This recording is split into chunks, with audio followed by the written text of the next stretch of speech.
Hello అండి, నమస్తే. అందరు బాగున్నారా? నేను మీ శైలజ. మనం ఎద్దనపూడి సులోచనారాణి గారు రచించిన ఋతువులు నవ్వాయి నవల చదువుకుంటున్నాం కదా. 7వ భాగంలో ఏం జరిగిందో చూద్దాం. 2 వారాల తర్వాత విద్య యశ్వంతుల వివాహం రిజిస్టర్ ఆఫీసులో ఇద్దరు సంతకాలు చేయటంతో ముగిసింది. విద్య తరపున సాక్షి సంతకం చేయటానికి ఆనందరావు గారు వచ్చారు. యశ్వంత్ వెంట అతని ఫ్రెండ్ రమేష్ వచ్చాడు. సంతకాలు ముగియగానే ఆనందరావు గారు వెంట తెచ్చిన గులాబీ దండల్ని ఇద్దరికీ ఇచ్చారు. ఒకరికి ఒకరు వేసుకోగానే విద్య ఆయన పాదాలకు నమస్కరించింది. ఆయన కళ్ళ వెంట చివ్వున నీళ్లొచ్చేశాయి. విద్య తల మీద చెయ్యి ఆనించి దీవిస్తూ, విద్య, నీ పెళ్లి కూడా కొత్త తరహాగా చేసుకుని ఈ విషయంలో కూడా కొత్తదనాన్ని నిలబెట్టుకున్నావమ్మా అన్నారు. డాడీ, మీరు సంతోషంగా ఉన్నారు కదా అంది విద్య. చాలా. ఆయన కూతురు చేయి పట్టుకుని యశ్వంత్ చేతికి అందిస్తూ, యశ్వంత్, నా ఈ ప్రాణాన్ని నీకు అప్పగిస్తున్నాను అన్నారు. మీ ఈ ప్రాణాన్ని నా ప్రాణం కన్నా ఎక్కువగా చూసుకుంటాను. ఆయన చేతిని తీసుకుని వాగ్దానం చేశాడు. ఆయన హఠాత్తుగా ఏడ్చేశారు. యశ్వంత్ ఆయన తలని భుజానికి ఆనించుకున్నాడు. మీరు విద్య విషయంలో ఏం భయపడకండి. మేమిద్దరం మా పరిస్థితులతో ప్రమేయం లేకుండా ఒకరిని ఒకరు కావాలని వివాహం చేసుకున్నాం. మేము ఆనందంగా సుఖంగా ఉంటాం. నేను కోరుకునేది అదే అస్పష్టంగా అన్నారాయన. ఆ క్షణంలో విద్య ఆ ఇద్దరినే చూస్తోంది. ఆ ఇద్దరూ తనకు జీవితంలో ఎంత ముఖ్యమో తెలుస్తోంది. యశ్వంత్ చేసిన వాగ్దానంతో ఆనందరావు గారికి కాస్త ధైర్యం వచ్చినట్లుగా ఉంది. యశ్వంత్ ఫ్రెండ్ వాళ్ళని ఆ దండలతో ఫోటోలు తీశాడు. యశ్వంత్ ఆనందరావు గారిని అనునయిస్తున్నది కూడా తీశాడు. ఎంతో హడావుడిగా, అందరూ అలసిపోయేట్టుగా, హైరానాగా, శ్రమగా అవ్వాల్సిన ముఖ్యమైన ఈ సంఘటన ముచ్చటగా, సింపుల్గా, వారికి మాత్రమే సంబంధించిన ఆంతరింగిక విషయంలా ముగిసిపోయింది. యశ్వంత్ మొదటే చెప్పాడు, పెళ్ళి అనేది చేసుకునే ఆ ఇద్దరు వ్యక్తుల వ్యక్తిగత విషయం. అది సింపుల్గానే జరిగిపోవాలి. నాకు మామూలు వేడుకలు, ఆడంబరాలు గిట్టవు. రిజిస్టర్ మ్యారేజ్ చేసుకుందాం అన్నాడు. నీ ఇష్టమే నా ఇష్టం యశ్వంత్ అంది విద్య. నేను వచ్చి మీ వాళ్ళకి ఈ విషయం చెప్పాలి కదా, మాట్లాడాలి కదా. వారి కోరికలు, లాంఛనాలు ఏమిటో మరి అన్నారు ఆనందరావు గారు. ఏం అవసరం లేదు. మా వాళ్ళకి ఈ పెళ్లి మాట తెలిస్తే ఇప్పుడు తెమలదు. 1,00,000 మాటలు మొదలవుతాయి.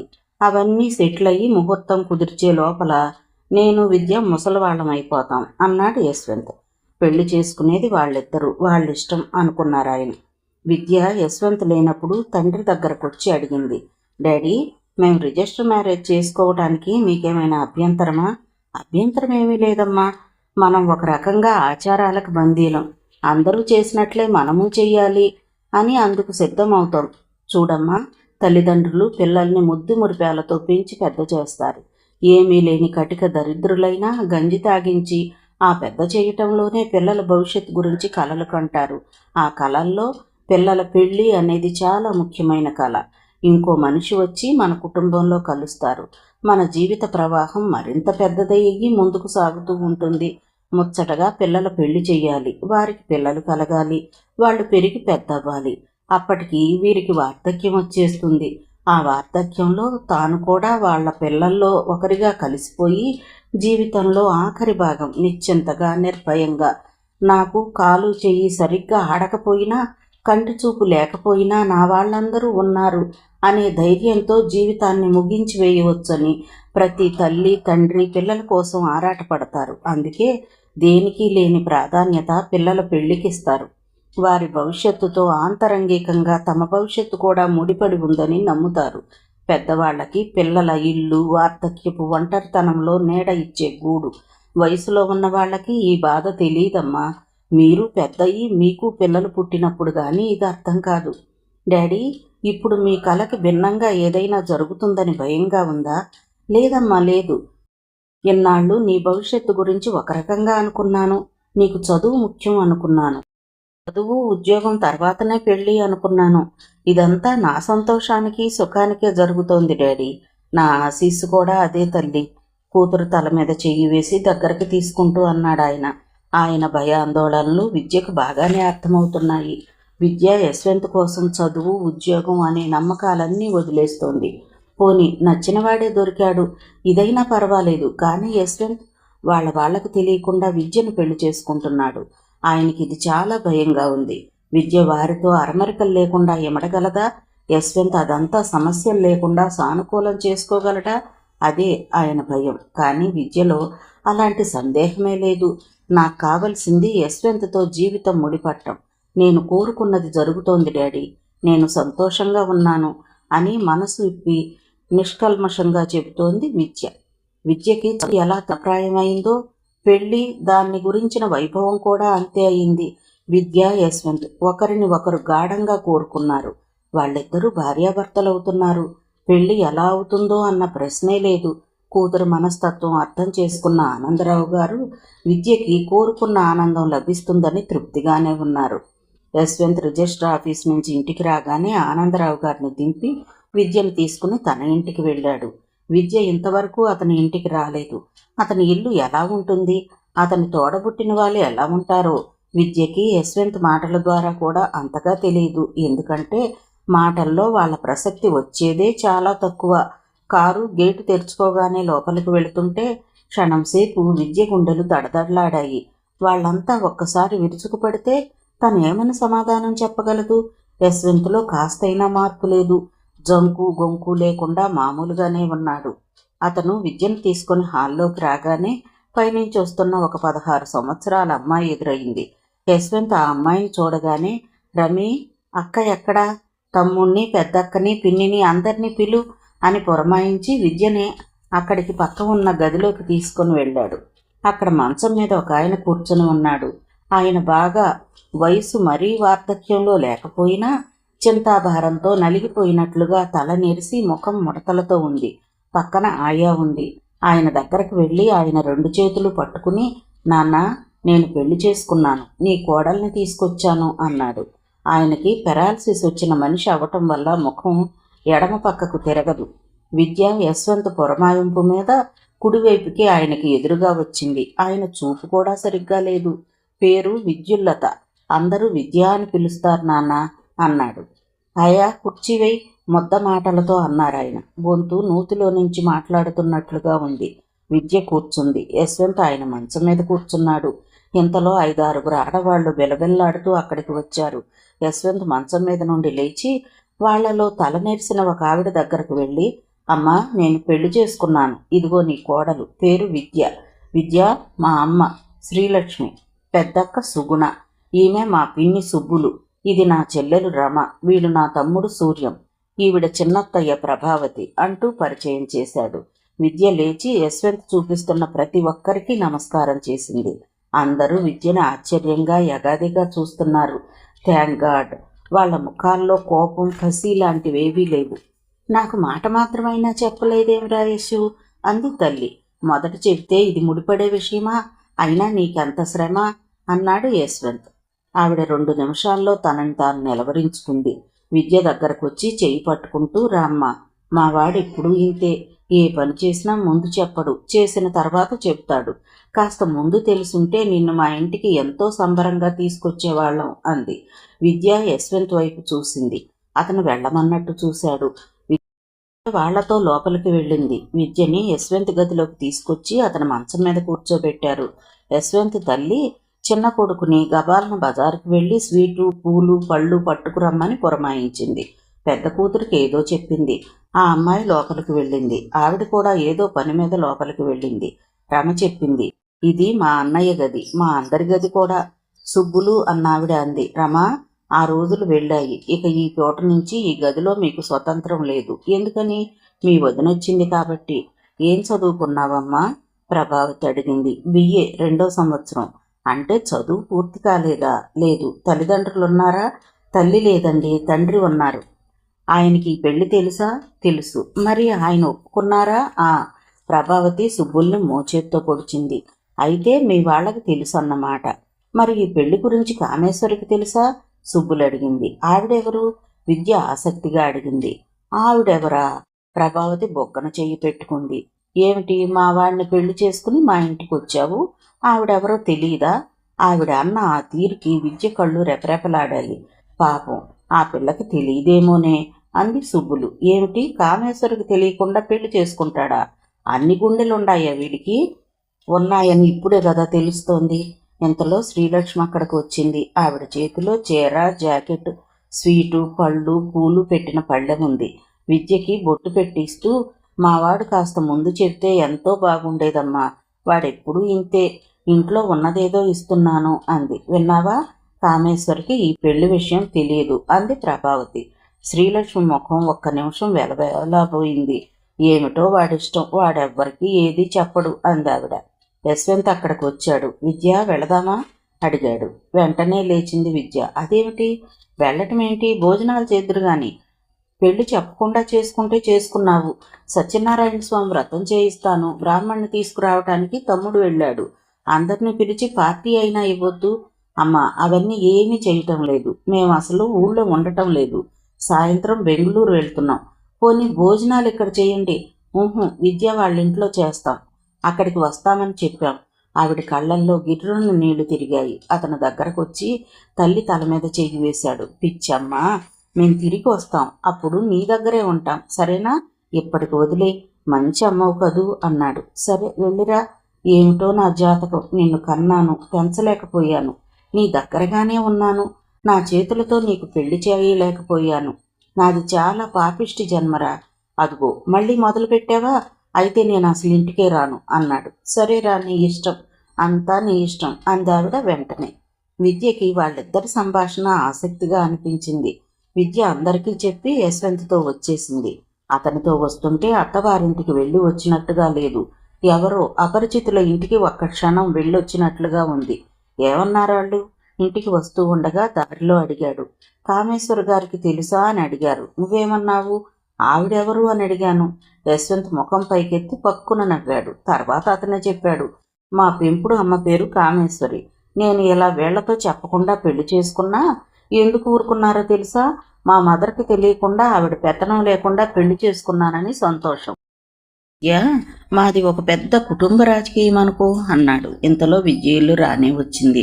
ఇల్లు తాళం వేసింది. విద్య కారు దిగి వస్తుంటే ఇంతలో పక్కింటి పిన్నిగారు వచ్చి, విద్య, మీ నాన్నగారు ఎవరో వస్తే వెళ్ళారు, ఈ తాళం చెవి నీకిమ్మన్నారు అంటూ ఇచ్చింది. విద్య తీసుకుంది. యశ్వంత్ విద్య చేతిలో ఉన్న తాళం చెవి తీసుకొచ్చి తలుపు తానే తెరిచాడు. ఇద్దరూ లోపలికి రాగానే ఒక్క క్షణం చకితులయ్యారు. వాళ్ల ముఖాల్లో క్రమంగా ఆనందం చోటు చేసుకుంది. అక్కడ ఇల్లంతా చేసి ఉన్న అలంకరణ చూడగానే ఇద్దరూ ముఖాలు చూసుకున్నారు. విద్య పడక గది గుమ్మానికి బంతిపూల తోరణాలు వేలాడుతున్నాయి. గుమ్మం పైన మేకుకు వేలాడుతున్న అట్ట మీద నూతన దంపతులకి శుభాకాంక్షలతో సుస్వాగతం అని ఉంది. గదిలో మంచం మీద కొత్త దుప్పటి వేసి దోమతెర కట్టి ఉంది. విద్య అక్కడి నుంచి డైనింగ్ టేబుల్ దగ్గరకు వచ్చింది. ఇల్లంతా అక్కడక్కడ వెలిగించి పెట్టిన అగరొత్తుల సువాసనతో డైనింగ్ టేబుల్ మీద భోజనం ఉంచిన గిన్నెలున్నాయి. స్వీట్స్ ప్యాకెట్, పళ్ళు పెట్టున్నాయి. ప్లేట్లు, గ్లాసులు వాళ్ళిద్దరి కోసం వేచి చూస్తున్నట్లుగా ఉన్నాయి. ఒక గ్లాస్ కింద చిన్న చీటీ ఎగురుతూ కనిపించింది. విద్య అది తీసి చూసింది. అది ఆనందరావు గారు రాసింది.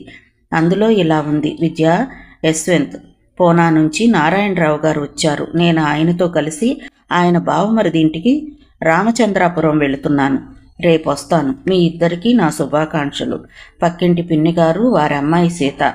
వాళ్లకు తోచినట్లుగా ఇల్లు సర్దారు. ఏమైనా లోపాలుంటే సర్దుకోండి. శుభాశీస్సులతో డాడీ. ఆ చీటీ కింద ఇంకో టెలిగ్రామ్ ఉంది. విద్య తీసుకుని చూసింది. అందులో ఇంగ్లీష్లో ఇలా అర్థం వచ్చేలా ఉంది. ఈ ప్రపంచంలో మనిషికి మనసు కలిగిన వాళ్లతో పెళ్లి జరగటం కంటే అత్యద్భుతం ఇంకేదీ ఉండదనుకుంటున్నాను.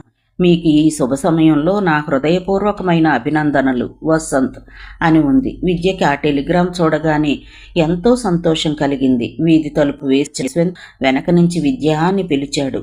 విద్య అతనికి అభిముఖంగా తిరిగింది. అతను చేతులు చాచాడు. ఈ సృష్టిలో ఉన్న పురుషత్వం స్త్రీత్వానికి స్వాగతం చెబుతున్నట్లుగా ఉంది. అతని పెదవుల మీద చిరుదరహాసం, అతని కళ్ళలో చెప్పలేని ఆనందం. విద్య అతనికి దగ్గరగా వచ్చింది. విద్య కళ్ళలో ఈ ప్రపంచంలో అనాది నుంచి స్త్రీకి పురుషుడి పట్ల ఉండే నమ్మకం, ప్రేమ ఉట్టిపడుతున్నాయి. యశ్వంత్ అప్రయత్నంగా అంది. అతను విద్యను దగ్గరగా తీసుకున్నాడు. ఈ కాలం ఎప్పుడూ ఆగదు. ఒక్క స్త్రీ పురుషుల మనసుల గాఢానురక్తితో కలిసినప్పుడు తప్ప వారి మనసుల్లోంచి మొదలైన ఇష్టం వారిద్దరిని ఒకరిని ఒకరికి చేరువగా తెచ్చింది. ఈ క్షణం నుంచి ఇద్దరిది ఒకటే జీవితం, ఒకటే గమ్యం. మళ్ళీ ఈ క్షణంలో కూడా అదే భావం. తనని అతను సొంతం చేసుకుని అతను తన సొత్తు అయినట్లుగా. 10 రోజుల తర్వాత త్రివేంద్రంలో ఓ హోటల్ గదిలో రాత్రివేళ నిశ్శబ్ద ప్రపంచం అంతా పరుచుకున్న సమయమది. ఎక్కడి నుండో గడియారం 3 గంటలు కొట్టడం వినిపించింది. చెట్ల మీద పెట్ట ఒకటి నిద్రలో లేచి రెక్కలు టపటపలాడించింది. మళ్ళీ పడుకుంది. సృష్టి అంతా విశ్రాంతి తీసుకుంటున్నట్లుగా ఉన్న ఆ సమయంలో గదిలో మంచం మీద విద్య యశ్వంత్ ఛాతీ మీద సొమ్మసిల్లినట్లుగా తల ఆనించుకుని ఉంది. విద్యకి అర్ధరాత్రిలో ఉన్న ఈ నిశ్శబ్దంలో కోటి సుమధుర సంగీతాలు వినిపిస్తున్నట్లుగా ఉంది. యశ్వంత్ 2 చేతులతో విద్య చెవులపై నుంచి జుట్టులోకి వేళ్లు జొనిపి రాస్తూ, విద్య, నువ్వంటే నాకెందుకు ఇంత ఇష్టమైందో తెలుసా అన్నాడు. ఎందుకుట? విద్య కంఠం పారవస్యపు మబ్బు మీద సుఖంగా పవళించినట్లుగా మత్తుగా ఉంది.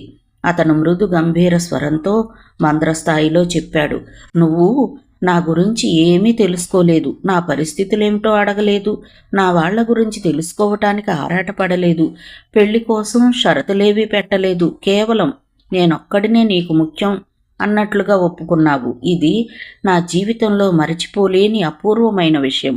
అతని కంఠం గద్గదికమైంది. విద్య, నేను ఎలాంటి అమ్మాయిని కావాలనుకున్నానో కోరుకున్నానో సరిగ్గా అలాంటి అమ్మాయే నాకు లభించింది. నీకంటే నేనే చాలా అదృష్టవంతుణ్ణేమో. విద్య వింటోంది. పెళ్ళైన మొదటి రాత్రి నుండి విద్యకి తనకి తెలిసిన కాలం ఏదో ఆగిపోయినట్లే ఉంది. యశ్వంత్ కౌగిలిలో బందీ అయిన ఆ క్షణం నుండి తనకు వేరే జీవితం ప్రారంభమైంది. తన శరీరం, మనసు అతనిలో ఒక భాగం అనిపిస్తోంది. పెళ్ళంటే ఎంత అద్వితీయమైన అనుభవం. ఈ 10 రోజుల నుంచి ఇద్దరు దక్షిణ దేశమంతా తిరుగుతున్నారు. ఒక ప్రోగ్రాం లేదు, ఒక నియమం లేదు. మైసూర్లో 1 రోజు ఉందామనుకుని 4 రోజులు ఉండిపోయారు. ఇద్దరిది ఒకే లోకం. ఆ లోకంలో సంతోషపు దివ్య హర్మ్యాలను నిర్మించుకుంటున్నారు.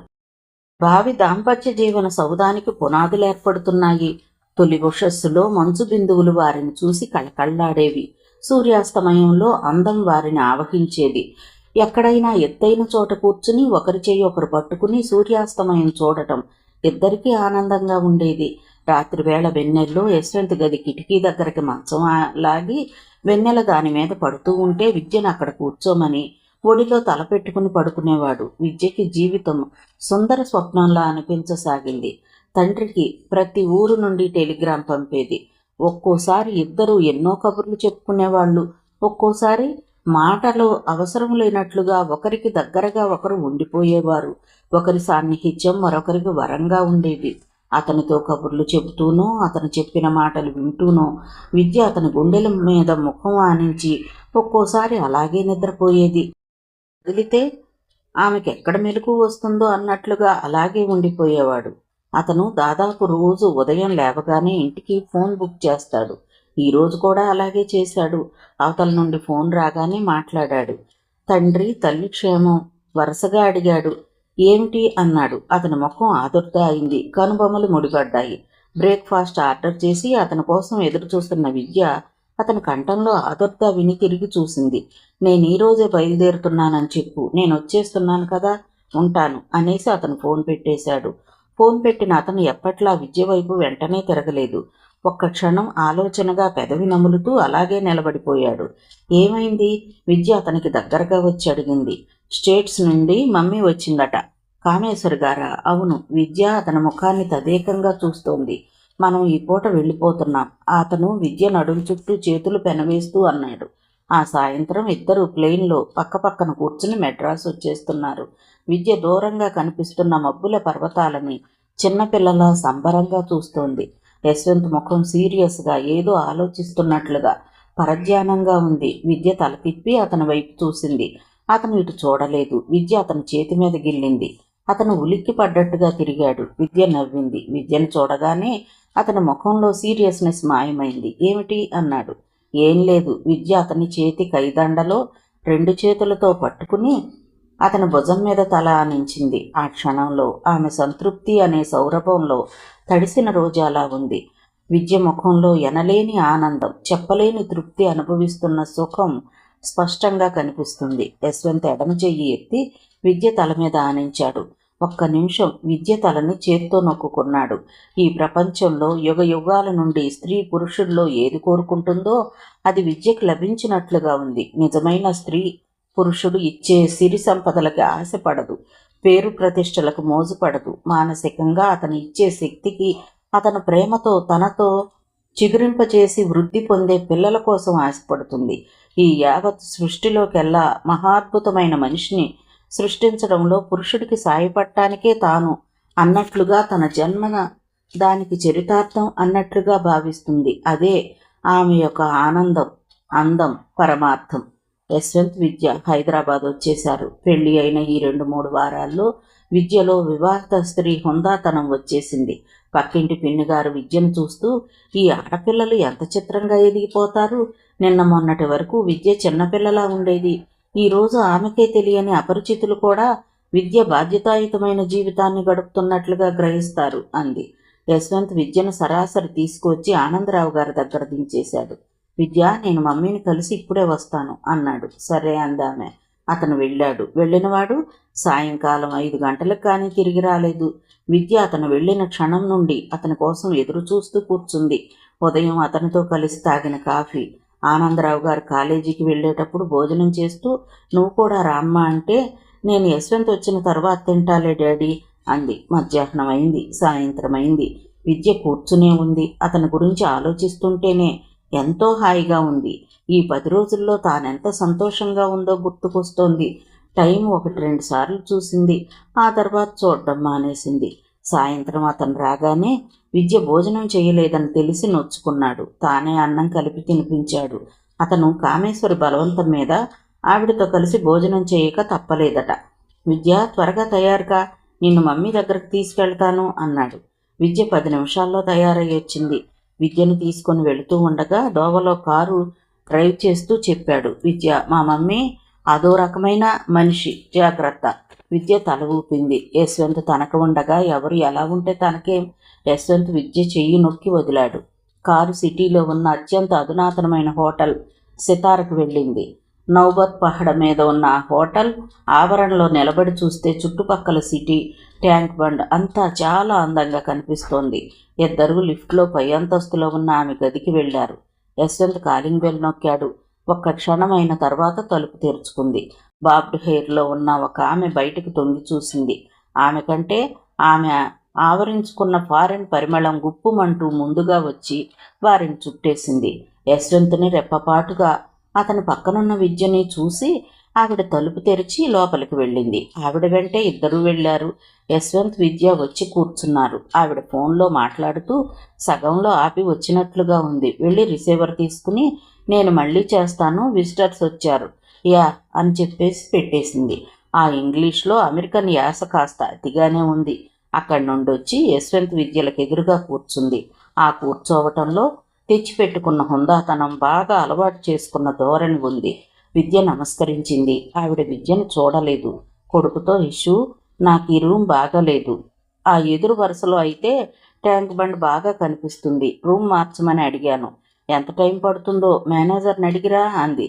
యశ్వంత్ లేచి వెళ్ళిపోయాడు. విద్య ఒక్కతే కూర్చుంది. ఆవిడ లేచి వెళ్ళి కర్టన్లు లాగింది. పుస్తకాలు సర్దింది. సూట్ కేసులో ఏమిటో కాగితాల కోసం చూసింది. తర్వాత వచ్చి విద్యకి ఎదురుగా సోఫా పక్కన నిలబడి నడుం మీద చెయ్యి ఆనించుకుని, నీ పేరేమిటి అంది. ఆ కంఠంలో ఇంత క్రితం మా వాడు చెప్పింది నేను సరిగ్గా వినలేదు అనే ధోరణి ఉంది. విద్య తలెత్తి నమ్రతగా జవాబు చెప్పింది. విద్యుల్లతాదేవి. అందరూ విద్య అంటారు. ఎవరున్నారు నీకు?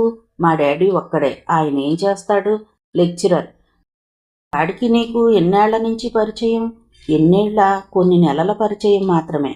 పెళ్లికి కొన్ని నెలల పరిచయం చాలని నీ ఉద్దేశమా? ఆవిడ అడిగిన తీరుకి విద్య తలెత్తి సూటిగా ఆవిడ కళ్ళల్లోకి చూసింది.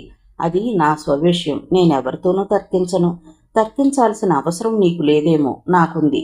మా వాడిని నువ్వు పెళ్లి చేసుకున్నావు. వాడిని ఇంత త్వరగా పెళ్లిలోకి లాగాల్సిన అవసరం ఏమిటో నాకు తెలియాలి.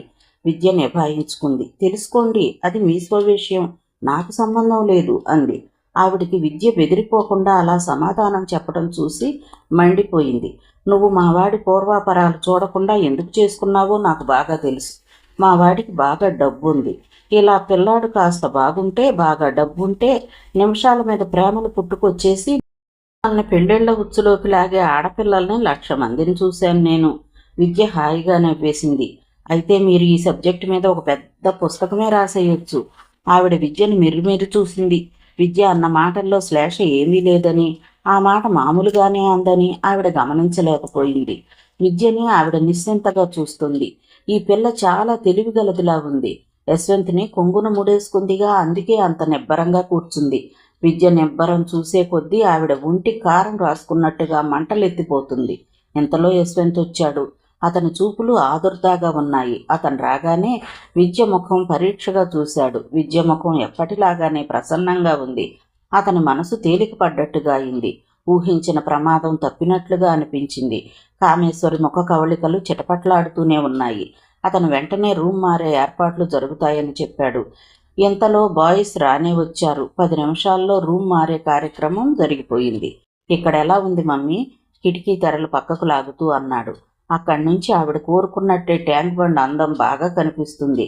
అయినా ఆవిడేమీ సంతోషించినట్లుగా లేదు. ముఖంలో చిరాకు కాస్త కూడా తగ్గలేదు. ఈ గది మరీ చివరగా అయిపోయింది అంది. కొంతమంది మనుషులు అంతే.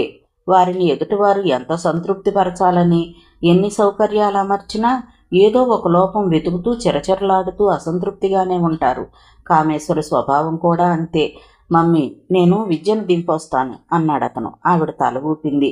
విద్య లేచింది. వెళతానండి, మీరు మా ఇంటికి రండి అంది మర్యాదగా. ఆవిడ సమాధానం చెప్పలేదు. విద్యను ఒక్కసారి తీక్షణంగా ఎగాదిగా చూసింది. ఆవిడ చూపులు విద్యకి ఎలాగో అనిపించాయి. వెళ్ళొస్తానండి చెప్పింది. ఇద్దరూ బయటకు వచ్చేశారు.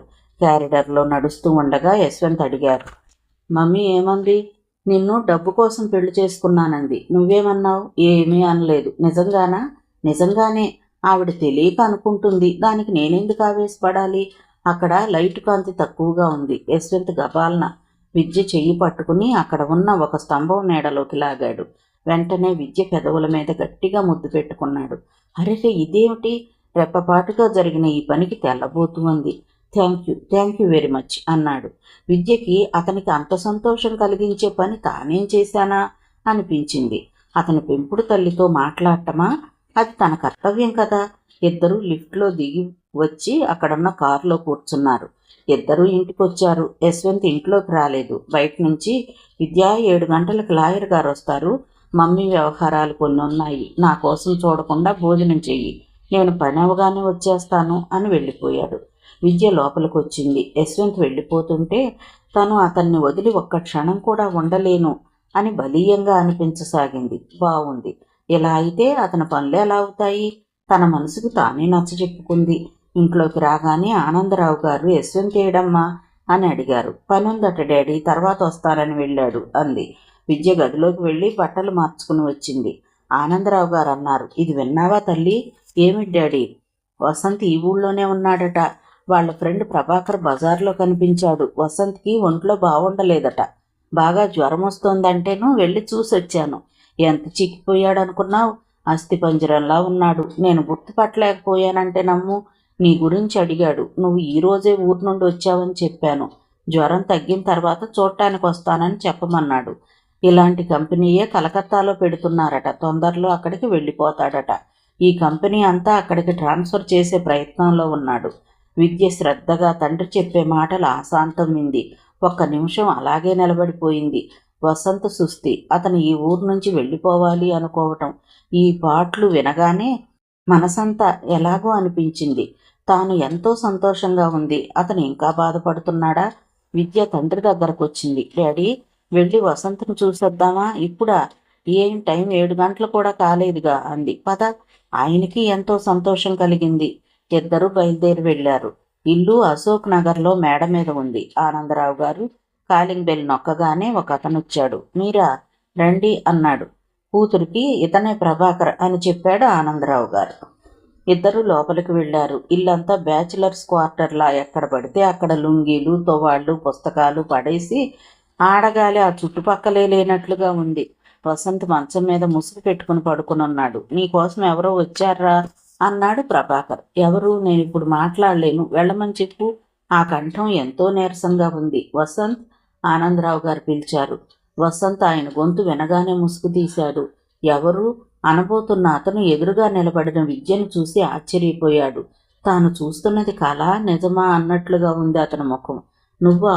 అతను లేచి కూర్చున్నాడు. విద్య అతన్నే చూస్తోంది. అతను అస్థిపంజరంలా ఉన్నాడు. చొక్కా వదిలేయి వేళ్లాడుతోంది. గడ్డం మాసి ఉంది. చెంపలు లోతుకుపోయాయి. కళ్ళు లోపలికి ఎక్కడో ఉన్నట్లుగా ఉన్నాయి. ఇదేం సుస్థి, ఇదేం అవతారం? విద్య ఉసిస్తుపోయింది. విద్య, బాగున్నావా అడిగాడు. అతను కూర్చోవడానికి కూడా ఓపిక లేనట్లుగా ఉన్నాడు. విద్యకి కళ్ళల్లోకి నీళ్లొచ్చాయి. మామూలు జ్వరం మనిషిని ఎంతగా నీరసపరుస్తుందా? ఆ జ్వరం వెనక ఏమైనా ఉందా? కూర్చోండి. ప్రభాకర్ కుర్చీలు తెచ్చివేశాడు. విద్య కూర్చుంది. జ్వరం ఎప్పటి నుండి అడిగిందామె. అసలు ఈ ఊరు రావటమే జ్వరంతో వచ్చాడండి. మొదట డాక్టర్ దగ్గరికి వెళ్ళమంటే ససేమిరా వినలేదు. నాకేం కాదులే అంటూ ఒకటే మొండి పట్టుదల. ఒకరోజు ఒళ్ళు చల్లబడేసరికి నాకు భయం వేసి డాక్టర్ని నేనే ఇంటికి తీసుకొచ్చేశాను. ఆయన ఇంజెక్షన్స్ ఇచ్చారు. కాస్త తేరుకున్నాడు. మందులు వాడమని రాశాడు. తీసుకొచ్చాను. అవిగో ఇక్కడే ఉన్నాయి అంటూ డ్రాయర్ మీద చూపించాడు. వాళ్ళ అమ్మకి నాన్నకి టెలిగ్రామ్ ఇవ్వలేదా? ఇవ్వొద్దని ఒట్టు వేయించుకున్నాడు. ఈ మనిషిని ఇలా వదిలి ఎక్కడికైనా వెళ్లాలన్నా నాకు భయం వేస్తుంది అన్నాడు. అబ్బా, వాళ్ళు రాక వస్తే ఏమిట్రా నీ ఫిర్యాదులు? నువ్వు అవతలకు వెళ్ళు. వసంత్ విసుక్కున్నాడు. ఇంటికి వెళదాం పదా అంది విద్య. ఏ ఇంటికి? అతను అయోమయంగా చూశాడు. ఏ ఇంటికా? నిష్ఠూరంగా చూసింది. వసంత్. ఇంటికి వెళదాం పదా అన్నారు ఆనందరావు గారు. అతను మాట్లాడలేదు. విద్య లేచి అతని బట్టలు సర్దసాగింది. వద్దు విద్య, నేను తర్వాత వస్తానుగా. అప్పటికే కన్నీళ్లను బలవంతంగా నిగ్రహించుకుంటున్న విద్య చర్రున అతని వైపు తిరిగింది. నువ్వు నాకు రాసిన ఉత్తరాలు, ఇచ్చిన టెలిగ్రాములు అన్నీ అబద్ధమా? నన్ను మోసం చేయటానికా? లేదు లేదు, అలా అనకు. అతని చేతుల్లో ముఖం దించుకున్నాడు. విద్య అతనికి దగ్గరగా వచ్చింది. వసంత్. నువ్వు నన్ను మోసం చేయలేదు కదా? నిజం చెప్పు. లేదు విద్య. మరి ఇంటికి వెళదాంలే. నేను వస్తానులే. ఎప్పుడు? రేపు వస్తాను. ఇప్పుడేంటి అభ్యంతరం? వస్తానన్నానుగా. వస్తాను. బలవంతం చేయొద్దు. దయించి కూర్చో. కబుర్లు చెప్పు. నాతో వస్తే జ్వరం తగ్గే వరకు పక్కనే కూర్చుని కబుర్లు చెప్తాను. విద్య ప్లీజ్. ఇదంతా ఏమిటో చాలా సడన్గా ఉంది. నాకేమిటోగా ఉంది. ఏమిటి వసంత్? మనిద్దరం ఇలా మాట్లాడుకోగలమా అనిపించింది. కూర్చో. నన్ను కంగారు పెట్టకు. నా మీద అలక్కు. ఈ ఒక్కరోజు నేను చెప్పినట్టు విను. రేపు నువ్వు చెప్పినట్టు నేను తప్పకుండా వింటాను. విద్య కూర్చుంది. రాత్రి 9 గంటల వరకు అతని దగ్గరే కూర్చుని కబుర్లు చెప్పింది. కొద్దిసేపు మాట్లాడిన తర్వాత వసంత్లో బెరుకు, మొహమాటం, అయిష్టత మాయమయ్యాయి. విద్యలో అతని పట్ల మునుపటి ప్రవర్తనలో రవ్వంత కూడా మార్పు లేదు. వసంత్ మర్నాడు వస్తానని వాగ్దానం చేశాడు. వస్తానన్నాడుగా, ఈ పూటకి వదిలేయమ్మా అన్నారు ఆనందరావు గారు. విద్య ఉదయం 9 గంటలకు ట్యాక్సీ తీసుకొస్తానని చెప్పి వెళ్ళటానికి లేచింది. ఈ పూటకు ఆనందరావు గారు అక్కడే ఉండిపోయారు. విద్య ఇంటికి వచ్చింది. యశ్వంత్ రాత్రి పొద్దుపోయిన తర్వాత వచ్చాడు. విద్య పుస్తకం చదువుకుంటూ అతని కోసం ఎదురు చూస్తూ కూర్చుంది. యశ్వంత్ వస్తూనే సారీ చెప్పేశాడు. ఆ లాయర్ గారు ఒక పట్టాను వదలలేదు అన్నాడు. ఇద్దరు కూర్చుని చల్లారిపోయిన భోజనమే చేశారు. యశ్వంత్ విద్య ఒడిలో తలపెట్టుకుని పడుకుని కుడి చెయ్యి విద్య మెడ చుట్టూ వేసి ఆమె ముఖాన్ని తన దగ్గరగా ఉంచుతూ, విద్య, ఇలా నీ ఒడిలో తలపెట్టుకుంటే ఎంతో హాయిగా ఉంటుంది తెలుసా? నా సుఖము శాంతి నీ దగ్గరే ఉన్నాయి సుమా అనిపిస్తుంది అన్నాడు. విద్యకి ఆ క్షణంలో అతను అంటున్న ఈ మాటలు వింటుంటే అతని చేతుల్లోంచి వజ్రాల నగల కంటే విలువైన బహుమతి ఏదో పొందుతున్నట్లుగా ఉంది. ఏ ఆడపిల్లకైనా భర్త నీ దగ్గరే నా సుఖం శాంతి అంటే అంతకన్నా ఆనందం ఇంకేముంటుంది? విద్య వసంత్ గురించి చెప్పింది. అరెరే, అతను వదిలేసి అసలు ఎందుకు వచ్చావు? రేపు నేను కూడా వస్తాను అన్నాడు యశ్వంత్.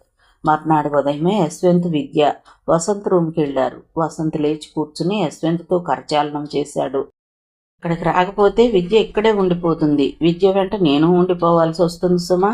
మీ ఇష్టం మరి అంటూ వసంత్ను బెదిరించాడు. అరగంట తర్వాత యశ్వంత్, విద్య ఒక విధంగా బలవంతంగానే వసంత్ని ఇంటికి తీసుకొచ్చారు. విద్య ముందు గదిలో అతని కోసం పక్క సిద్ధం చేసింది. యశ్వంత్ వసంత్ను చేయి పట్టుకుని తీసుకొచ్చి మంచం మీద కూర్చోబెట్టాడు. విద్య పళ్లరసం తెచ్చింది. మందులిచ్చింది. పళ్లరసం గాజు గ్లాసుతో తానే తాగించింది. అతనికి పలమారితే యశ్వంత్ గబాలను వచ్చి పట్టుకున్నాడు. అంటూ అతను వెన్ను మీద చెయ్యి వేసి నిమిరాడు. టవల్తో వసంత్ షర్టు మీద పడిన బత్తాయి రసం తుడిచాడు. యశ్వంత్ 1 గంట ఉండి పని ఉంది అంటూ వెళ్ళిపోయాడు. వెళ్లే ముందు అతని దగ్గరకు వచ్చి నేను వీలైనంత తొందరగా వచ్చేస్తాను అని చెప్పి వెళ్ళాడు. వసంత్ మంచం మీద పడుకున్నాడు. అతని ప్రాణం కాస్త స్థిమితంగా ఉంది. దాదాపు నెల రోజుల తర్వాత అతని కడుపులో పడిన ఆహారం విద్య ఇచ్చిన బత్తాయి రసమే. ఆనందరావు గారు అతని పక్కనే కూర్చుని పేపర్లో ముఖ్యమైన వార్తలు చదివి వినిపిస్తున్నారు. విద్య ఇంట్లో పని చూసుకుంటూ మాటిమాటికి వచ్చి అతన్ని మాట్లాడించి వెళుతోంది. వసంత్ మనసుకి చిత్రంగా శాంతి నెలకొంది.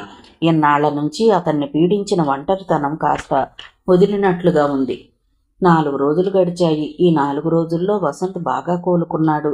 విద్య అతన్ని కంటికి రెప్పలా కాపాడింది. యశ్వంత్ ఇంట్లో ఉన్నంతసేపు వసంత్ మంచం దగ్గరే ఉంటాడు. అందరూ నవ్వుతూ తుళ్ళుతూ జోక్స్ వేస్తూ మాట్లాడుతుంటే టైం ఇట్టే గడిచిపోతుంది.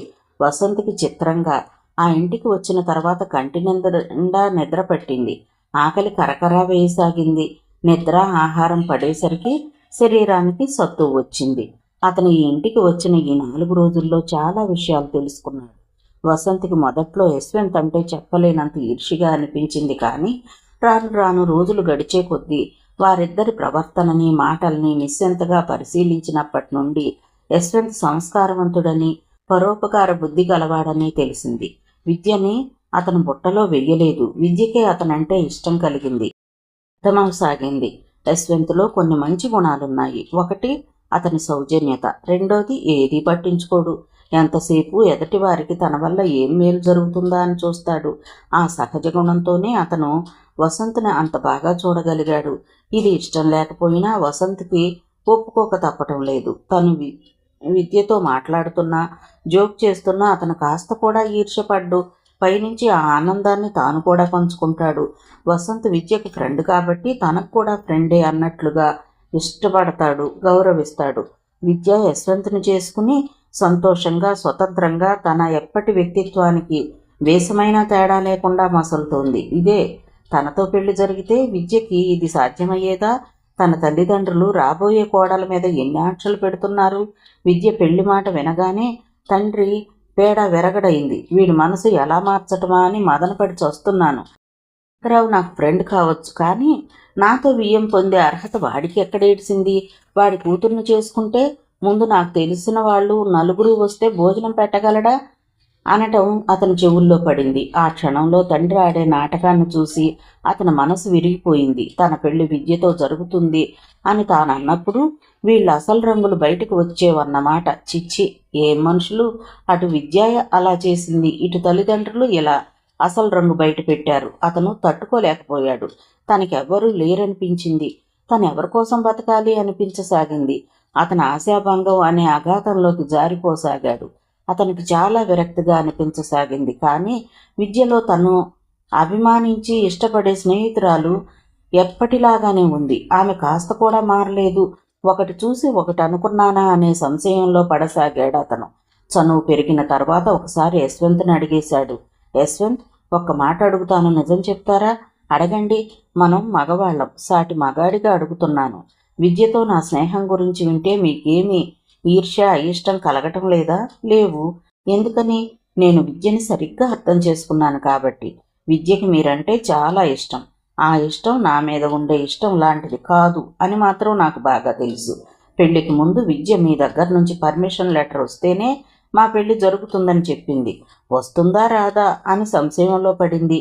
నేను వస్తుంది అని చెప్పాను. ఎందుకంటే విద్య లాంటి వ్యక్తిత్వం గల వాళ్లలో ఒక విశిష్టత ఉంది.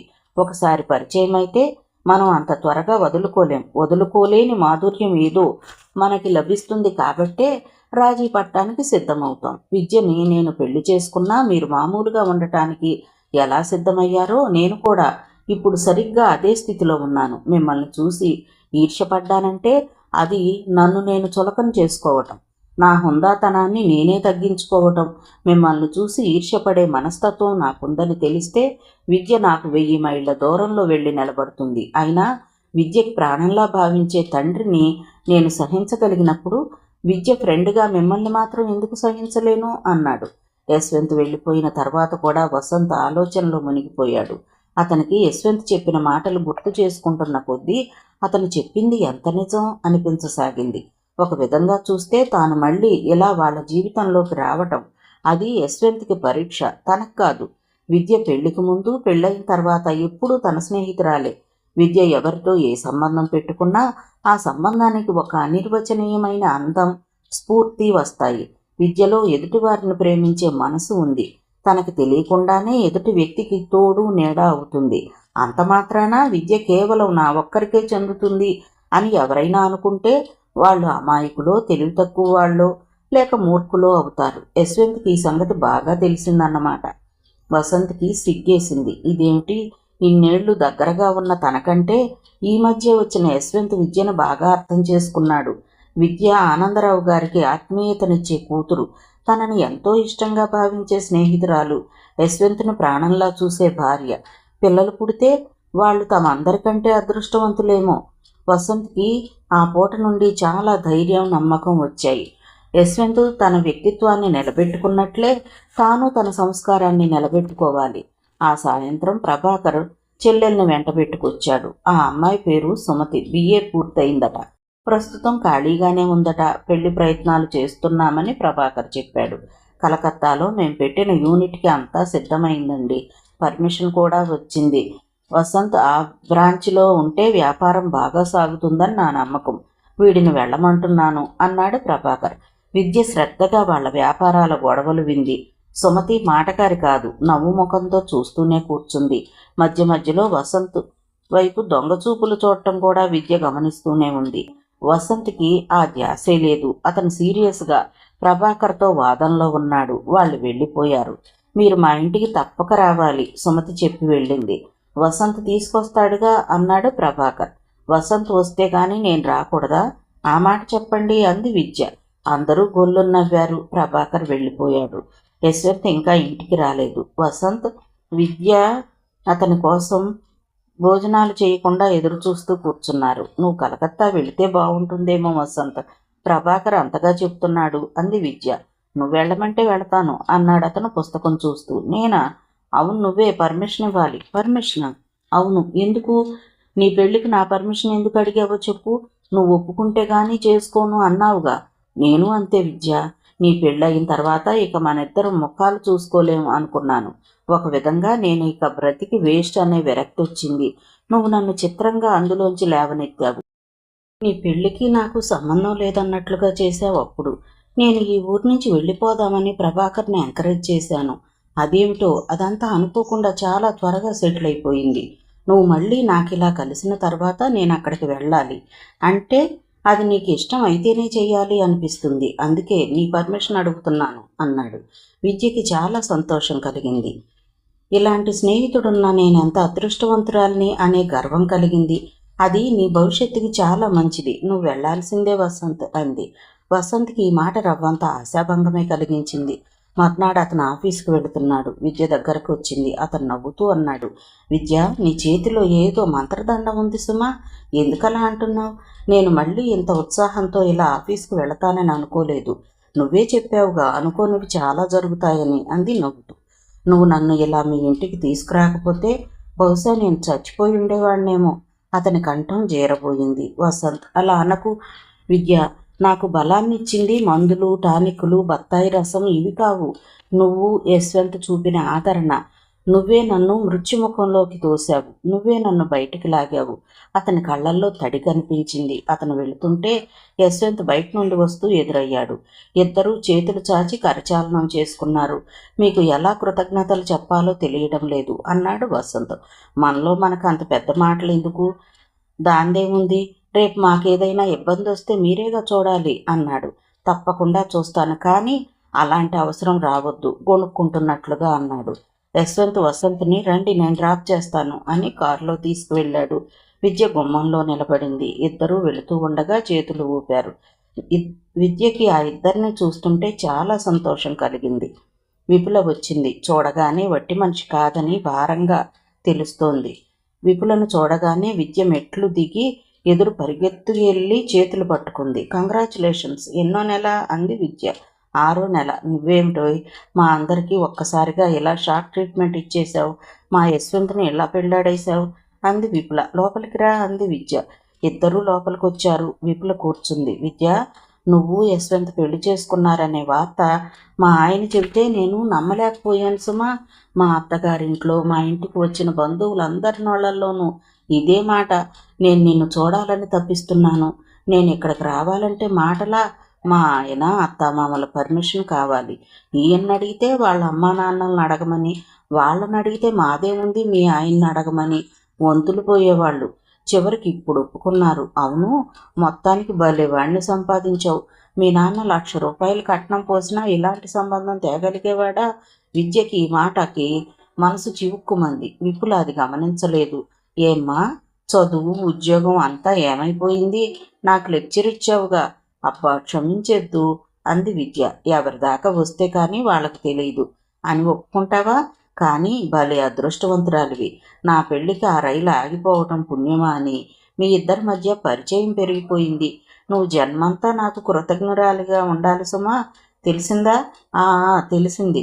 మా అత్తారి వైపు వాళ్ళంతా నీ గురించి నన్ను అడుగుతుంటే చెప్పలేక చస్తున్నాననుకో. మా అమ్మ నన్ను ఒకటే తిట్లు. ఆ పిల్ల చూడు, యశ్వంతుని కానీ కట్నం లేకుండా బుట్టలో వేసుకుని అంత పెద్ద ఆస్తికి వారసురాలైంది. నువ్వు ఉన్నావెందుకు? మా చేత చచ్చేంత అప్పులు చేయించి కానీ అత్తారింటికి వెళ్ళలేదు అంటూ ఒకటే నస. జవాబు చెప్పలేక చచ్చిపోతున్నాననుకో. అవును, కామేశ్వరమ్మ గారు మీ ఆయన విడిపోతున్నారట కదా, ఆస్తి పంపకాలు జరుగుతున్నాయటగా. ఏమో నాకు తెలియదు. ఊరుకోబోయి నా దగ్గర నీ దాపరికం. నిజం విపుల, నాకేం తెలియదు. ఆవిడ మొన్న మా మామగారికి ఫోన్ చేసింది. ఆయన ఇప్పుడు ఈ ఊరు ఆ పని మీదే వచ్చారు. విద్య, పెళ్లి చేసుకుంటే చేసుకున్నావు, ఆవిడతో విరోధం ఎందుకు? పాపం పిల్లలు లేరనే కదా యశ్వంతుని పెంచుకుని చదువు చెప్పించింది. నాకేం తెలియదు విపుల, నా మాట నమ్ము. నీ మూలంగానే అతను ఇక్కడ స్థిరపడిపోతున్నాడట. పోనీ పెళ్లి చేసుకుంటే చేసుకున్నావు, నువ్వే అక్కడికి వెళ్ళిపోవచ్చుగా. విద్య మాట్లాడలేదు. అతన్ని బంధువులు స్నేహితులు అందరూ తిడితే నీకు మాత్రమేం సుఖం? విద్య వింటోంది. ఇంతలో ఆనందరావు గారు వచ్చారు. విపులను చూడగానే ఏమ్మా బాగున్నావా పలకరించారు. బాగానే ఉన్నాను అంకుల్ అంది విపుల. విపుల చాలాసేపు కూర్చుంది. వెళ్ళేటప్పుడు ఆనందరావు గారి దగ్గరకు వచ్చి, అంకుల్, విద్య ఎంతైనా ఆడపిల్ల. ఆడపిల్లని అత్తారింటికి పంపటం మనలో ఆచారం. మీరు విద్యని అత్తారింటికి పంపే ప్రయత్నం చెయ్యండి. అల్లుడిని ఎల్లరికం ఉంచుకునేందుకు మీరేం ఆస్తిపరులు కాదుగా అంది. ఆయన తెల్లబోయి చూశారు. నేను యశ్వంత్తో మాట్లాడతాలే విపుల అంది విద్య. మీరే నయం అంకుల్, బాగా డబ్బున్న అల్లుడిని ఎలాంటి కష్టం లేకుండా పట్టేశారు అని వెళ్ళింది విపుల. విద్య విపులను పంపి తిరిగి వచ్చేసరికి ఆయన కుర్చీలో తలదించుకొని కూర్చున్నారు. డాడీ, మీరు విపుల మాటలు పట్టించుకోకండి అంది విద్య. ఆయన మాట్లాడలేదు. విపుల మాటలు తండ్రిని ఎంత కష్టపెట్టాయో విద్యకి తెలుస్తూనే ఉంది. ఈ లోకమే అంత సరిగ్గా తెలుసుకోకుండా ఈటెల్లాంటి మాటలు విసురుతుంది.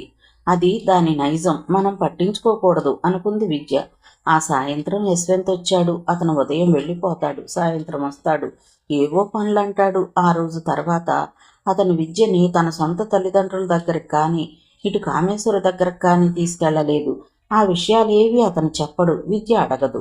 ఈరోజు విద్య విపుల వచ్చిన విషయం, విపుల అన్న మాటలు చెప్పింది. విద్యని అతను దగ్గరకు తీసుకున్నాడు. విద్య, నువ్వు ఆ మాటలేవి పట్టించుకోవద్దు అన్నాడు. మీ మమ్మీతో మీరు విడిపోవడం ఏమిటి? అదంతా నాకు వదిలేయి, అది నీకేం సంబంధం లేదు. ఎన్నాళ్ళు ఆవిడ పెత్తనాన్ని భరించాను, ఇప్పుడిక భరించలేను అంటున్నాను. ఆవిడకి నేను దగ్గరగా ఉండాలంటే ఆవిడ నాకు నచ్చినట్లుగా ఉండాలి. మా ఇద్దరికీ కుదరటం లేదు. ఒక్క విషయంలో కూడా అభిప్రాయాలు కలవటం లేదు విద్య. ఈ ప్రపంచంలో అన్నింటికంటే మనిషికి తన జీవితం ముఖ్యం. దానిని వ్యర్థం చేసే ఏ మనిషిని మనం భరించకూడదు. ఆ వ్యక్తులు భార్యాభర్తలవని, తండ్రి కొడుకులవని, తల్లి కూతుళ్ళు కానీ, స్నేహితులు, బంధువులు, యజమాని, నౌకరు, ఇలా ఎవరైనా సరే పడకపోతే విడిపోవటమే మంచిది. కాస్త బాధ అనిపించినా, నలుగురు నవ్వినా ప్రాణాలు సుఖంగా ఉంటాయి. అతని గుండె మీద చెంప ఆనించి పడుకున్న విద్య శ్రద్ధగా అతని మాటలు వింటూ ఉండిపోయింది. అతను చెప్పేది చాలా కరెక్ట్. పోట్లాడుకుంటూ ఇద్దరు మనుషులు కలిసి ఎన్నాళ్ళు గడపగలుగుతారు? అది మానసికంగా ఎంత వేదన. అతను చెప్పాడు, మమ్మీ ఇండియాలో ఉండదుట, నన్ను అమెరికా రమ్మంటుంది. నేను రానని చెప్పాను. మనిద్దరం పెళ్లి చేసుకునేటప్పుడే నేను ఇండియాలో ఉంటానని నీకు ఇచ్చిన మొదటి మాట. అది నేను తప్పలేను. విద్య అతని మీద కాస్త పైకి జరిగి అతని మెడవంపులో ముఖం దాచుకుంది. యశ్వంత్, నేనెంత అదృష్టవంతురాల్ని. I love you, I love you అస్పష్టంగా అంది. ఆమె వెచ్చని ఊపిరి అతని మెడని కాల్చేస్తున్నట్లుగా ఉంది. విద్య, నేను అనాల్సిన మాటలు నువ్వు అంటున్నావు, అతను తగ్గు స్వరంలో అన్నాడు.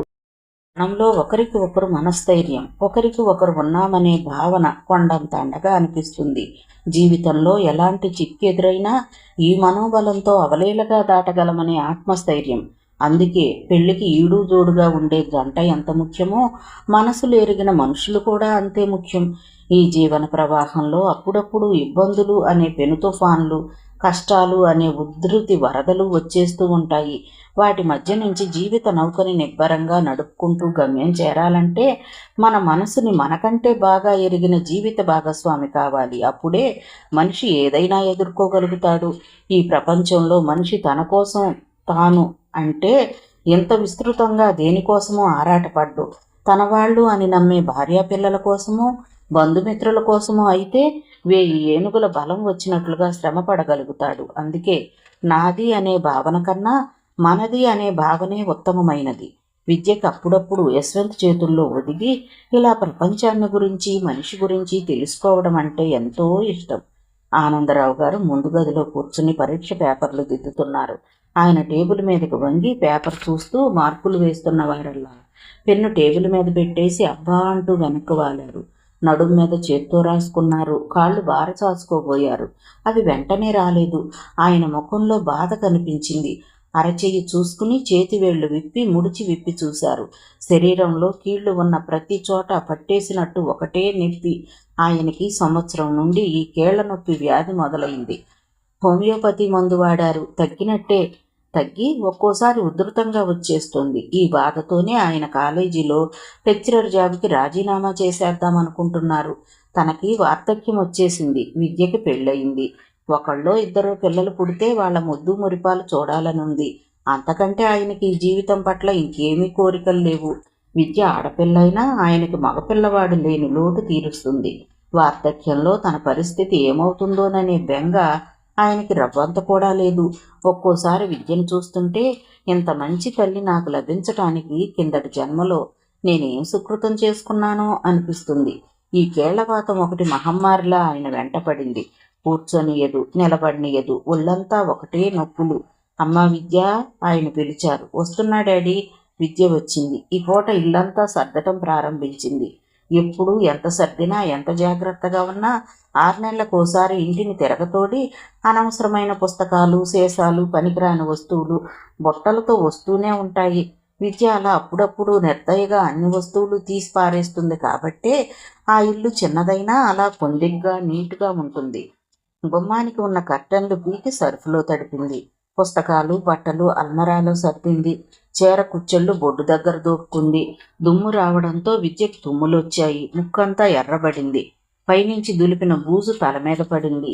ఇప్పుడు ఇదంతా ఎందుకమ్మా అన్నారాయన. అయిపోయిందిగా డాడీ, 10 నిమిషాల్లో స్నానం చేసేస్తాను. ఎందుకు పిలిచారు అంటూ బూజు కర్రతో వచ్చింది. కాళ్ళు చేతివేళ్లు నొప్పులుగా ఉన్నాయమ్మా, మందిస్తావని. ఇప్పుడే తెస్తాను డాడీ. విద్య గబాలను వెళ్ళి మందు తెచ్చి తండ్రికిస్తూ, మీరు అలా గంటలు గంటలు ఆ పేపర్లు ముందేసి కూర్చుంటే నొప్పులు మరింత ఎక్కువవుతాయి. నా మాట విని జాబ్ రిజైన్ చేసేయండి డాడీ. మనకున్నది చాలదా? ఇదిగో ఈ వేసవి సెలవులతో రిజైన్ చేసేస్తానమ్మా. మధ్యలో మానేస్తే పిల్లలకి ఇబ్బంది అవుతుంది అన్నారాయన. విద్య ఆయనకు మందు ఇచ్చి బూజుకర్ర తీసుకుని వెళ్లబోతోంది. ఇంతలో వాకిట్లో కారు ఆగిన శబ్దమైంది. విద్య తిరిగి చూసింది. కారులోంచి కామేశ్వరి దిగింది.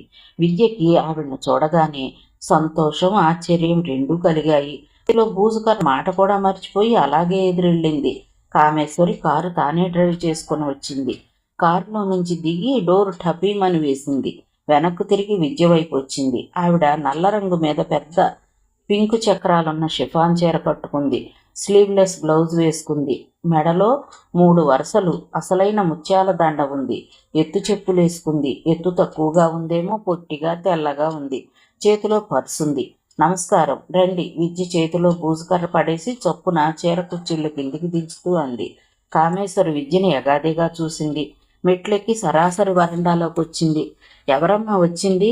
అప్పటికే ఆనందరావు గారు కేక పెట్టి అడిగారు. వస్తున్నా డాడీ అంది. రండి అంటూ ఆవిడ్ని లోపలికి తీసుకువెళ్ళింది. చెమటలు కారి నెత్తిన బూజు ఉన్న విద్య ఇల్లంతా గుమ్మాలకి కనీసం కర్టెన్లైనా లేకుండా కుర్చీలు, బెంచీలు ఎడాపెడా లాగి ఉంది. విద్య ఆవిడ్ని తండ్రికి పరిచయం చేసింది. డాడీ, యశ్వంత్ పెంపుడు తల్లి కామేశ్వరి గారు అని ఆవిడ వైపు తిరిగి మా డాడీ అంది. రండి రండి. ఆనందరావు గారు లేచి కూర్చోవటానికి కుర్చీ జరిపారు. ఆవిడ కూర్చుంది. ముఖం చిటపెటలాడుతున్నట్లుగా గంటు పెట్టుకుని ఉంది. వాళ్ళు నవ్వుతూ పలకరించినా ఆవిడేమీ నవ్వలేదు. అలాంటి మర్యాదలు మీకు చూపించాల్సిన అవసరం నాకేమీ లేదు అన్నట్లుగా కూర్చుంది. యశ్వంత్ రాలేదా? ఆయన అడిగారు. రాలేదు. ఆ సమాధానం పెడసరంగా ఉంది. ఆవిడ పర్సు తెరిచి అందులో నుండి సన్నని లేసు అంచుగా ఉన్న జేబురుమాలు తీసుకుని ముక్కుకు అడ్డుగా పెట్టుకుంది. ఆ ఇంటి వాతావరణాన్ని చిరాగ్గా చూడసాగింది. నేను ఇప్పుడే వస్తాను. విద్య లోపలికి పరిగెత్తింది. ఆనందరావు గారు అక్కడున్న స్టూల్ లాక్కుని కూర్చున్నారు. నేను మీతో మాట్లాడడానికి వచ్చాను అందావిడ సూటిగా. చెప్పండి, అతను ఎంతో వినయంగా అన్నాడు. మీ అమ్మాయికి మా యశ్వంత్తో కాపురం చెయ్యాలని ఉందా లేదా? ఆయన తెల్లబోయాడు. అయ్యయ్యో, అదేం మాట? అలా అమాయకంగా చూడకండి, ఆవిడ కసిరేసింది. కుర్చీలో నుంచి లేచి అటూ ఇటూ తిరుగుతూ, మీ అమాయకత్వం నా దగ్గర కాదు, మీ జానతనం ఏమిటో నాకు తెలియకుండా మీ అమ్మాయిని మా వాడికిచ్చి పెళ్లి చేసేయటంలోనే తెలుస్తుంది. ఇన్నేళ్ళు నేను వాడిని నా ప్రాణంలా పెంచాను. మీ అమ్మాయేమో గద్దలా తన్నుకుపోయింది. ఈ రోజుల్లో మగపిల్లల తల్లిదండ్రుల కంటే ఆడపిల్లల తల్లిదండ్రులే అదృష్టవంతులు. ఆడపిల్లల్ని గుర్రాల్లా పెంచి వీధిలో మగపిల్లల మీద వదులుతారు. చిచ్చి, నీకు సిగ్గులేదు? నువ్వు కాలేజీలో బోర్డు లెక్చరర్గా చేస్తున్నావుగా. మాకు తెలియకుండా ఇలా పెళ్లి చేసి వాడిని మా నుంచి దూరం చేస్తావా? చాలా మంచి ప్లానే వేశావు. మీరేమంటున్నారు? ఆనందరావు గారు తడబడిపోయారు. ఆయన ముఖం ఎర్రబడిపోయింది. చాలించవయ్యా నీ ముసలి నక్క వేషాలు. మా కర్మకాలి మావాడు మీకు దొరికాడు. మా రాత బద్దలైంది కాబట్టే ఎన్నడూ ఏ పెళ్ళిళ్ళకి తోసినా వెళ్ళనివాడు ఆ పెళ్లికి బయలుదేరాడు. దారిలో శనిలా నీ కూతురు తగిలింది, పేడలా పట్టుకుంది. ఇదిగో నేనిప్పుడు ఎందుకు వచ్చానో తెలుసా? జరిగిందేదో జరిగింది. పెళ్ళిని నేను మార్చలేను. కనీసం నీ కూతుర్ని నువ్వు అత్తారింటికైనా పంపు. నిన్ను వదిలి నీ కూతురు రాదట కదా. అందుకని నా కొడుకు అమెరికా రాడట, ఇక్కడే ఉంటాడట. ఇదేమైనా న్యాయమా? నీ కూతురు జాన కాబట్టి మా వాడిని కొంగును ముడేసుకుని ఇష్టం వచ్చినట్టు ఆడిస్తుంది. నీకైనా సిగ్గుండొద్దు? నీకోసం నా కొడుకు ఇండియాలోనే ఉంటాడట. నీకోసం నన్ను వదిలేయటానికి సిద్ధమవుతున్నాడు. మహాతండ్రి, నీకో నమస్కారం. వాడిక్కడే ఉంటే అమెరికాలో మా వ్యాపారం మొత్తం సర్వనాశనం అయిపోతుంది. వాడిని వదిలే నీ కూతుర్ని భర్తతో వెళ్ళమని చెప్పు. కాదంటే నువ్వు కూడా అమెరికా తగలడు. ఏం చేస్తాం? పట్టిన శని వదులుతుందా? ఏమండి ఏమండి ఆయన ఒంటి మీద చెమటలు పోశాయి. పెదవులు అదరసాగాయి. చేతులు జోడించి దండం పెట్టేశాడు. నీకు సిగ్గు అనేది ఉంటే నేను అన్న ఈ మాటలు చాలు. నీ కూతుర్ని మాతో పంపేస్తావు. లేదంటావా? నీ సంగతి నేను చూస్తాను. నా చావుకి ఈ ముసలి వేదవే కారణం అంటూ ఓ చీటీ రాసిపెట్టి ఇన్ని స్లీపింగ్ పిల్స్ మింగి చస్తాను. అప్పుడు నువ్వు నీ కూతురు పండగ చేసుకుని నా ఆస్తి అంతా అనుభవిస్తూ కులుకుదురుగండి. మా వాడిని డబ్బు కోసం నువ్వు వల్ల వేయలేదా? ఈ ఇల్లు చూస్తేనే మీ దరిద్రం ఏంటో అర్థమవుతుంది. నేను ఎంత తిట్టినా సిగ్గు లేకుండా నువ్వు ఇంకా మీ అమ్మాయిని పట్టుకు ఎలాడితే నువ్వు ఒక నికృష్టుడివి అన్నమాట. నేను వెళుతున్నాను అని వెసవెసా వెళ్ళిపోయింది ఆవిడ. ఇంతలో విద్య గబగబా అక్కడికి వచ్చింది. విద్య కామేశ్వరిని చూడగానే దొడ్లో బాత్రూంలోకి పరిగెత్తి గబగబా 2 చెంబులు నీళ్లు పోసుకుని స్నానం చేసి బట్టలు మార్చుకుంది, జడేసుకుంది. ఆవిడ కోసం వంటింట్లోకి పరిగెత్తి చిక్కని కాఫీ కలిపి తీసుకొచ్చింది. విద్య వచ్చేసరికి ఆవిడ చకచకా వెళ్ళిపోతూనే ఉంది. డాడీ, ఇదేమిటి ఆవిడ వెళ్ళిపోతున్నారే? తండ్రి వైపు తిరిగిన విద్య ఉలిక్కి పడింది. ఆయన కుర్చీలో కూలబడి ఉన్నాడు. ఆయన ముఖం చావు బతుకుల్లో కొట్టాడుతున్న మనిషిలా హైరాణ పడుతోంది. డాడీ, విద్య దగ్గరికి పరిగెత్తుకొచ్చింది. పో, నువ్వు నా కూతురువే కాదు, నేను నీ తండ్రినే కాను. పో. నా కళ్ళెదుట నుండి ఆయన గుప్పిళ్ళు బెగబట్టి పెద్దగా అరిచేశారు. డాడీ, విద్య ఆయన్ను పట్టుకుంది. మరు నిమిషంలో ఆయన తూలి కింద పడ్డారు. వారం రోజులైంది. ఆనందరావు గారు హాస్పిటల్లో మంచం మీద కూర్చొని ఉన్నారు.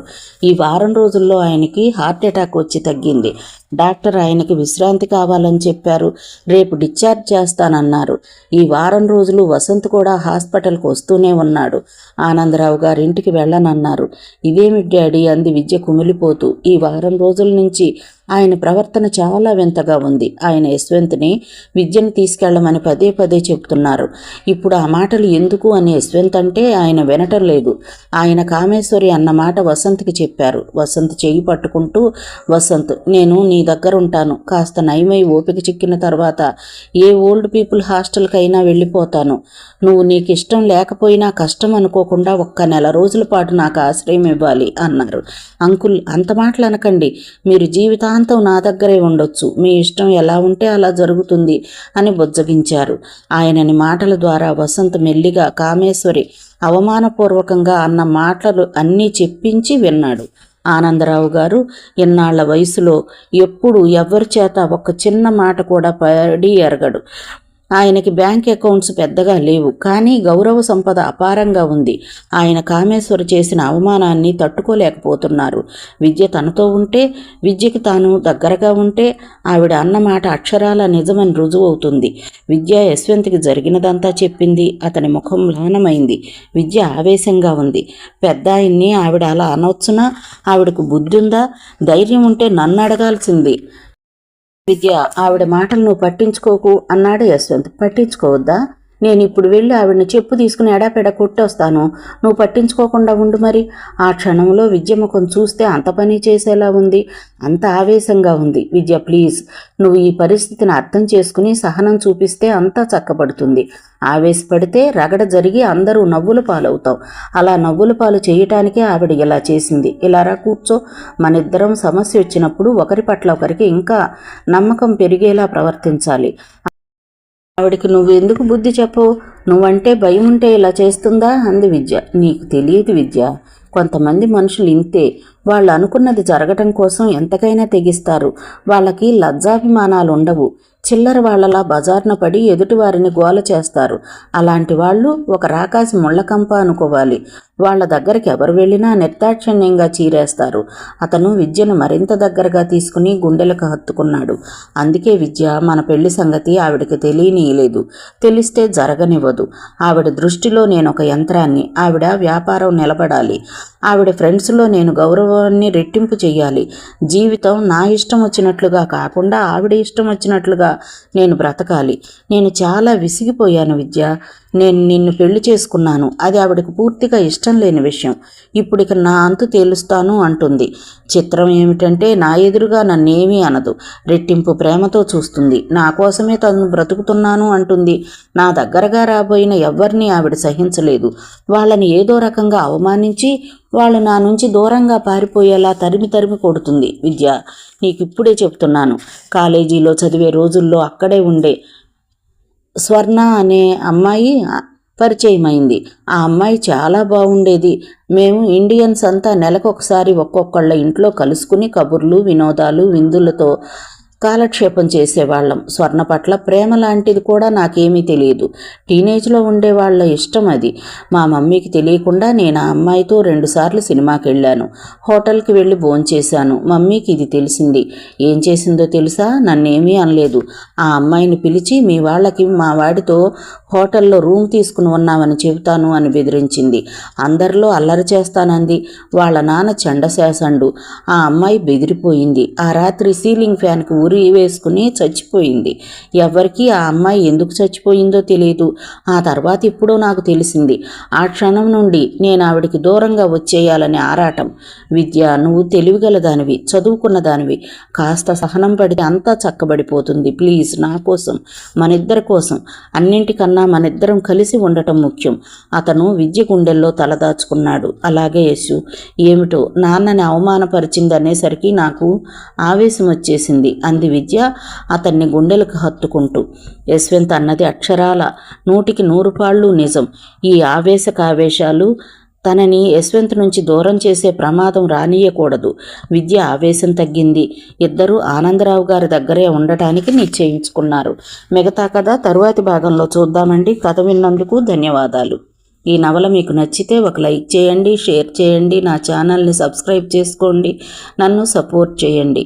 మీ యొక్క విలువైన అమూల్యమైన సలహాని కామెంట్ రూపంలో తెలియజేయండి.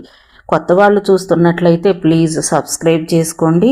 Thank you. ఉంటానండి.